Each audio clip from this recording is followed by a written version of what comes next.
Hello बच्चों, तो आज मैं आप सभी के लिए वो वीडियो लेकर आई हूँ जो आपके दिमाग में चल तो रहा होता है बट आप इसको पूछ नहीं पाते, पूछते हो तो भी honest answer most of the times नहीं मिलता।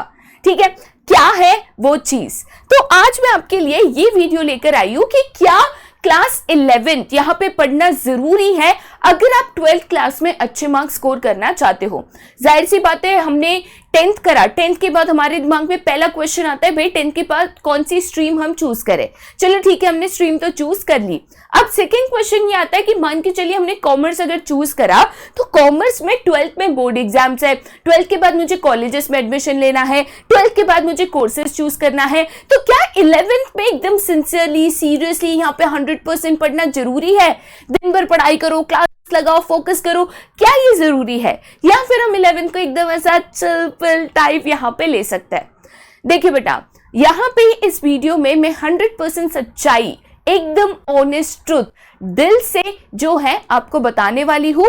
5 ही ऐसे पॉइंट्स हम लेंगे जो आपको बताएगा कि क्लास 11 की अहमियत क्या है, कितनी है, क्यों है और कैसे है। ठीक है, यहाँ पे मैं आपको नहीं बताने वाली कि क्लास 11th में पढ़ा करो, 12 घंटे पढ़ा करो, ऐसे थोड़ी होता है, ये थोड़ी होता है। I will just give you 5 reasons, आप देखिए देन आप चूज करिए। अब सबसे पहली चीज, जब भी क्लास 11th की बात आती है, अनडाउटेडली ये आपका एक सब्जेक्ट का, कोई भी सब्जेक्ट हो चाहे, ये आपका एक बेस बन जाता है। अब बच्चे कहते हैं मैम ऐसे कैसे बेस बन जाता है? जैसे देखो बेटा, अगर हमने ABCD नहीं पढ़ा होता तो हम A for Apple, B for ball नहीं पढ़ पाते और सेंटेंसेस को नहीं पढ़ पाते, ना आज हम लिख पाते, ना आज हम रीड कर पाते, राइट? मैं मानती हूं कि बहुत ऐसे सब्जेक्ट्स हैं स्पेशली इन कॉमर्स जो 12th पे 100% रिलेटेड नहीं है। एक बेसिक सा मैं आपको एग्जांपल देती हूं कि मान के चलिए यहाँ पे मैं जो सब्जेक्ट पढ़ाती हूँ उसी का एग्जांपल मैं ले लेती हूँ। लेट अस से कि यहाँ पे हम लेते हैं एग्जांपल ऑफ बिजनेस स्टडीज। ठीक है, अब बिजनेस स्टडीज की अगर बात करें तो बिजनेस स्टडीज क्लास 11th में अगर आप पढ़ते हो तो ये पूरा का पूरा यहाँ पे फोकस्ड है बिजनेस एंड इट्स कंसेप्ट्स। ठीक है, तो यहां पे बिजनेस क्या है, प्रोफेशन क्या है, सर्विसेज क्या है, गुड्स क्या है, ठीक है, टाइप्स ऑफ सर्विसेज क्या है, बिजनेस सर्विसेज क्या है, बैंकिंग क्या है, ट्रांसपोर्टेशन क्या है, retail trade, wholesale trade, import export, business और उसके सारे इंपॉर्टेंट कंसेप्ट से जुड़ा हुआ है। अब वही अगर मैं बिजनेस स्टडीज को यहां पे देखती हूं इन क्लास 12th, जब आप क्लास 12th में बिजनेस स्टडीज को यहाँ पे पढ़ते हो तो जाहिर सी बात है ये यहाँ पे चेंज हो जाता है और ये पूरा का पूरा यहाँ पे जुड़ा होता है मैनेजमेंट एंड इट्स कंसेप्ट्स पे। ठीक है, अब बच्चे कहते हैं मैम फिर तो क्लास 11th नहीं भी पढ़ा तो यहाँ पे तो मैनेजमेंट है, पूरा का पूरा चेंज हो जाता है। देखो बेटा, एक सिंपल चीज मैं आपको बता दूं, अगर आपको बिजनेस नहीं पता तो उस बिजनेस को मैनेज कैसे करेंगे, ये लॉजिकली कैसे समझ पाओगे? मैं क्लास 11th में फॉर्म्स ऑफ बिजनेस ऑर्गेनाइजेशन में आपको सिखाती हूँ जॉइंट स्टॉक कंपनी, उसमें मैं आपको सिखाती हूँ द कंसेप्ट ऑफ शेयर। अब मुझे शेयर नहीं पता तो क्लास 12th में मैं यहाँ पे इक्विटी शेयर और प्रेफरेंस शेयर का डिफरेंस कहां से समझूंगी? हाँ, फिर मेरे पास एक ऑप्शन है कि भाई पहले मैं वापस बैक टू क्लास 11 जाऊं, मैं शेयर्स को पढूं, उसके बाद मैं वापस equity shares versus preference shares को पढूं। अब जो बच्चे एनसीईआरटी फॉलो करते हैं उनके लिए एक चैप्टर है क्लास 11th में स्मॉल बिजनेस एंड एंटरप्रेन्योरशिप, उसी का कंटिन्यूएशन या उसी के सिमिलर टॉपिक्स क्लास 12th में चैप्टर नंबर 13 एंटरप्रेन्योरशिप डेवलपमेंट में आता है। हाँ, ये जाहिर सी बात है कि आप कह सकते हो कि क्लास 11th पे हमने फोकस नहीं किया, क्लास 12th में हम उसको कर लेंगे, कोई दिक्कत नहीं है। जहां पे एक बच्चा 10 महीने में क्लास 12 की तैयारी कर रहा होगा, वहीं आप 10 महीने में क्लास 11 प्लस क्लास 12 की तैयारी कर रहे होंगे। तो इन वे आपको डबल मेहनत करनी है। आप बोलोगे मैं डबल मेहनत करने तैयार हूं, फिर भी दिक्कत नहीं है, बट टाइम तो दोनों के पास उतना ही है। अब जो व्यक्ति पूरा का पूरा क्लास 12 पे फोकस कर रहा है, जाहिर सी बात है उसके पास आपसे ज्यादा एडवांटेज होगा। तो ये मत सोचो कि मैं 11th नहीं पढ़ूंगा तो मैं पूरा 11th का क्लास 12th में पढ़ लूंगा, या ये कंसेप्ट तो जुड़े ही नहीं है, यहाँ पे बिजनेस है, यहाँ पे मैनेजमेंट है। देखो बेटा, ये बिजनेस, ये मैनेजमेंट, ये सब कुछ है ना एक ही थाली की चीजें है ना। और बिजनेस नहीं समझा तो मैनेजमेंट समझ तो जाओगे बट कई दिक्कतों के साथ। तो आप चाहते हो कि क्लास 12 में दिक्कत झेलने तैयार हो, ज्यादा मेहनत करने तैयार हो, सिर खुजालने तैयार हो, ये मुझे क्यों समझ में नहीं आ रहा है, आपको यहाँ पे क्लास 11 का भी क्लास 12 में पढ़ने तैयार हो, कोई दिक्कत नहीं है। फिर क्लास 11 में करो मजे और क्लास 12 में मिलेगी सजा। ठीक है, एनीवेज सेकंड हम पॉइंट पे जाते हैं जो कि है इजी लर्निंग। अब देखिए, जब मैं इजी लर्निंग की बात करती हूँ, क्या होता है इजी लर्निंग? कभी भी अगर हम कोई भी क्लास की बात करें, ठीक है, हर क्लास में आप अगर अच्छे मार्क्स स्कोर करना चाहते हो, चाहे वो थ्योरी सब्जेक्ट्स हो चाहे वो प्रैक्टिकल सब्जेक्ट्स हो, उसमें सबसे की पॉइंट हमेशा आपका यहां पे होता है कंसेप्ट क्लैरिटी। अगर आपके कंसेप्ट्स क्लियर है, चाहे कहीं से भी कोई भी क्वेश्चन आए, चाहे कितना भी डिफिकल्टी लेवल हो, आप उसको अटेम्प्ट कर पाओगे, आप अच्छे मार्क्स स्कोर कर पाओगे। और ये कंसेप्ट क्लैरिटी हमेशा याद रखिएगा शुरू होती है बेसिक से। ठीक है, क्लास 11 की अगर बात करें तो क्लास 11 में आप यहाँ पे न्यू सब्जेक्ट्स के साथ आपका इंट्रोडक्शन होता है, ऐसे सब्जेक्ट्स जो आपने पहले क्लास 10 तक कभी नहीं पढ़े। For example business studies, for example accountancy, ये ऐसे सब्जेक्ट्स हैं जो आपने क्लास 10 तक बिल्कुल नहीं पढ़े, आपको उनका बिल्कुल नॉलेज नहीं है, आप इन सब्जेक्ट्स से अपने आप को पहली बार इंट्रोड्यूस कर रहे हो, पहली बार इन सब्जेक्ट्स को आप पढ़ रहे हो। अब जब आप चीज को पहली बार पढ़ रहे हो तो उसका बेस क्लियर होना, उसकी बेसिक्स क्लियर होना बहुत जरूरी है। अगर ये बेसिक्स क्लियर है तो आने वाले सालों में जब आप इन सब्जेक्ट्स को रिपीटेटिव पढ़ोगे, देखिए बेटा हम तो सिर्फ क्लास 12 तक की सोचते हैं, बट क्या हम 12th स्टैंडर्ड के बाद पढ़ाई छोड़ने वाले हैं? नहीं। तो आगे आप जो भी कोर्स करोगे, चाहे आप बीबीए करो, चाहे आप बीएमएस करो, चाहे आप बीकॉम करो, बीकॉम ऑनर्स करो, यहाँ पे ये सब्जेक्ट्स जो है business, management, accountancy, mathematics, economics, ये रिपीटेटिव यहाँ पे आने वाले हैं एंड थोड़ा सा हायर लेवल होते जाएगा जैसे आपका क्लास बढ़ते जाएगा। तो मुझे अगर ये हायर लेवल को ठीक से समझना है तो उसके लिए मेरे बेसिक्स क्लियर होना बहुत जरूरी है, तब मैं इनके हायर लेवल को बहुत इजीली सीख पाऊंगी, बहुत इजीली समझ पाऊंगी। ठीक है, तो इसलिए बहुत जरूरी है बेटा आपके बेसिक्स क्लियर हो। अगर आपको मैनेजमेंट पता होगा तो उसके फंक्शन समझोगे, अगर उसके फंक्शंस पता होंगे तो उसका एप्लीकेशन समझोगे, और धीरे धीरे जाके उस मैनेजमेंट को आप डिटेल में पढ़ोगे अगर आप मैनेजमेंट कोर्सेज करते हो, राइट। तो ये अगर आप चाहते हो कि आज की नहीं, आपकी 12th की नहीं, बट आगे की ग्रेजुएशन, पोस्ट ग्रेजुएशन तक की आपकी जर्नी एकदम स्मूथ चले, तो थोड़ा सा बेसिक्स तो क्लियर करना ही होगा। ठीक है, नेक्स्ट यहाँ पे क्या है, तो थर्ड पॉइंट आपका यहाँ पे कहता है डेवलपिंग सब्जेक्ट इंटरेस्ट। अब देखिए बेटा, ये यहाँ पे ना बहुत इंपॉर्टेंट है, this is the most important aspect जो मुझे एटलीस्ट लगता है। ठीक है, अब आपकी सोच अलग हो सकती है, जाहिर सी बात है। देखिए, डेवलपिंग सब्जेक्ट इंटरेस्ट क्यों इंपॉर्टेंट है?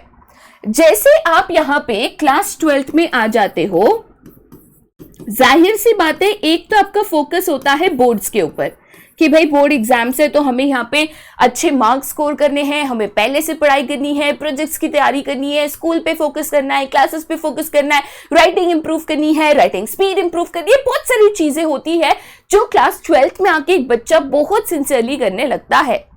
But second very important thing class 12th में जो मायने रखती है वो होता है चूजिंग अ करियर ऑप्शन।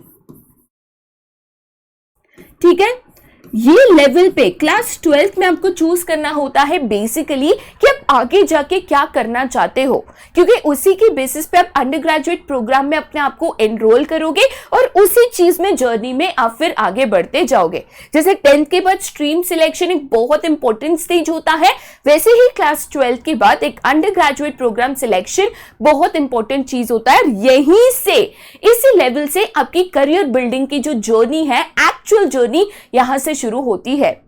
ठीक है, तो ये चॉइस बहुत इंपॉर्टेंट है, ये करियर ऑप्शन को चूज करना कि भाई आप कौन सा करियर ऑप्शन चूज करना चाहते हो, बहुत इंपॉर्टेंट है।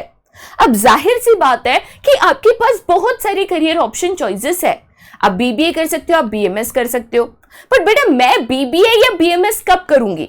ठीक है, अब जैसे फॉर एग्जाम्पल अगर मैं यहाँ पे कहती हूं कि मैं बीबीए या तो बीएमएस की बात कर रही हूं, बेटा मैं बीबीए और बीएमएस कब करूंगी? जब मेरा एरिया ऑफ इंटरेस्ट होगा मैनेजमेंट, या तो रादर मैं कहूंगी बिजनेस एंड मैनेजमेंट। ठीक है, बिजनेस एंड मैनेजमेंट में मुझे इंटरेस्ट है, ये मुझे कैसे पता चलेगा? तो जब मैं क्लास 11 से इन सब्जेक्ट्स को पढ़ती हूं तो उसमें बिजनेस स्टडीज आता है, उसमें इकोनॉमिक्स आता है, उसमें मैथमेटिक्स आता है, उसमें अकाउंटेंसी आता है। तो मुझे इनसे पता चलना चाहिए कि क्या मुझे इन सब्जेक्ट्स में इंटरेस्ट है। अगर मेरे दिमाग में बिजनेस स्टडीज नहीं बैठता, मुझे वो सब्जेक्ट पसंद नहीं आता, मुझे ज्यादा इकोनॉमिक्स अच्छा लगता है, मुझे ज्यादा मैथमेटिक्स अच्छा लगता है, मुझे कोर मैथमेटिक्स अच्छा लगता है, तो कोर मैथमेटिक्स मुझे पसंद है तो मैं एक्चुअलीज में जा सकती हूं। बट यहां पे अगर मुझे कोर मैथमेटिक्स पसंद नहीं है, पल्ले ही नहीं पड़ता, मार्क्स कम आता है, फिर आप एक्चुअली कैसे चूज करोगे? आप बताइए, समझ रहे हो? तो मुझे यहाँ पे सब्जेक्ट इंटरेस्ट समझना, मुझे कौन से सब्जेक्ट में इंटरेस्ट है, कौन सा सब्जेक्ट पढ़ने में मुझे मजा आ रहा है, कौन सा सब्जेक्ट ऐसा है जो मैं बहुत इजीली समझ पा रही हूँ, ग्रास्प कर पा रही हूँ, मुझे अच्छा लग रहा है, ये जानना बहुत जरूरी है। ये आपकी करियर सिलेक्शन में कई हद तक आपकी मदद करता है, to a lot of extent. ठीक है, नेक्स्ट बेटा यहाँ पे क्या है, तो that is understanding your weak points. अब देखिए बेटा, जाहिर सी बात है कि क्लास 11th में आप जब नए सब्जेक्ट्स को पढ़ोगे, जरूरी नहीं है कि आप जो भी सब्जेक्ट्स को पढ़ते हो सारे सब्जेक्ट्स को अच्छे लगे। कुछ सब्जेक्ट्स ऐसे होंगे, जैसे मैं एक बेसिक से एग्जांपल देती हूँ। लेट अस से कि यहाँ पे आपके सब्जेक्ट्स है accountancy, then you have business studies,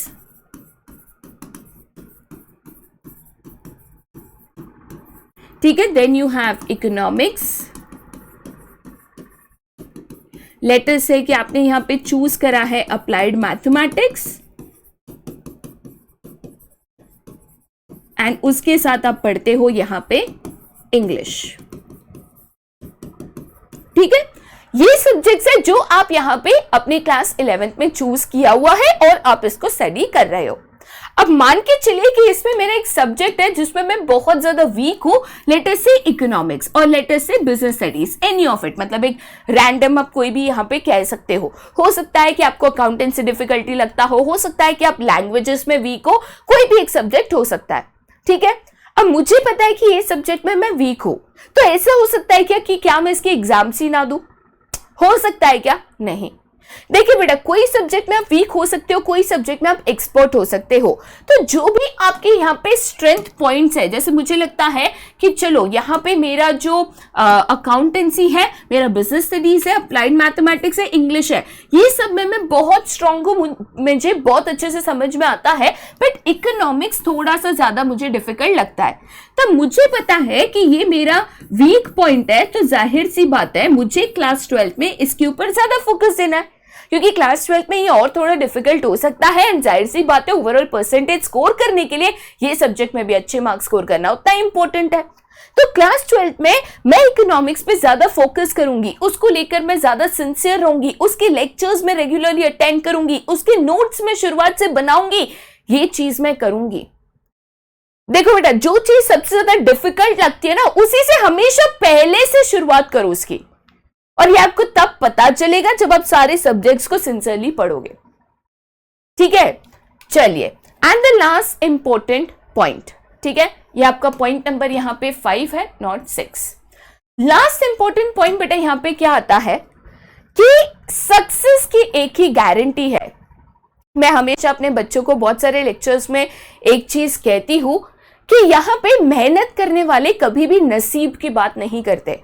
देखिए बेटा, कोई भी अपने नसीब से या लक बाय चांस या लक से सक्सेसफुल नहीं बनता।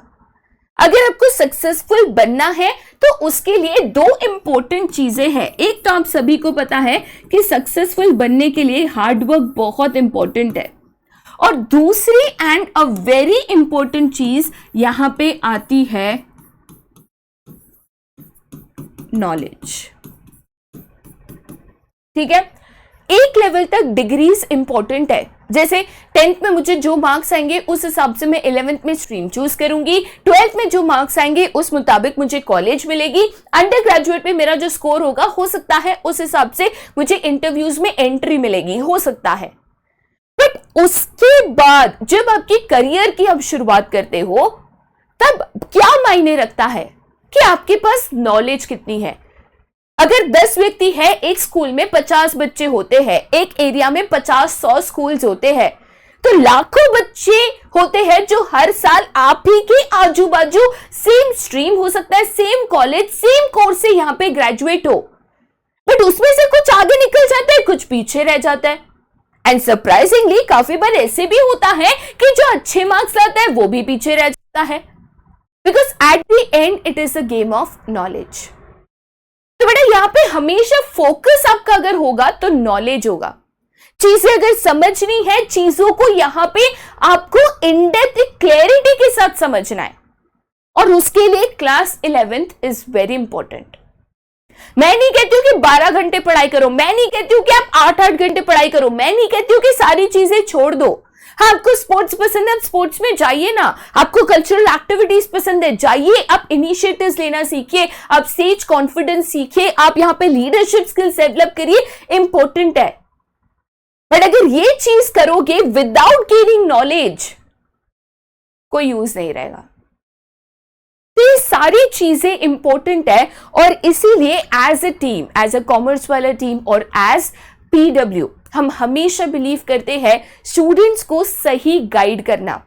ठीक है, आरम हमने लॉन्च करा था, आरम 2024, उसमें हमें बहुत अच्छा रिस्पॉन्स मिला, बट फिर भी कुछ बच्चे ऐसे थे जो क्लास 10 के रिजल्ट्स के लिए रुके थे, जिन्होंने लेट शुरुआत करी, उनके लिए हमने वापस आरम 2.0 लॉन्च किया। और ये क्यों किया, वाई?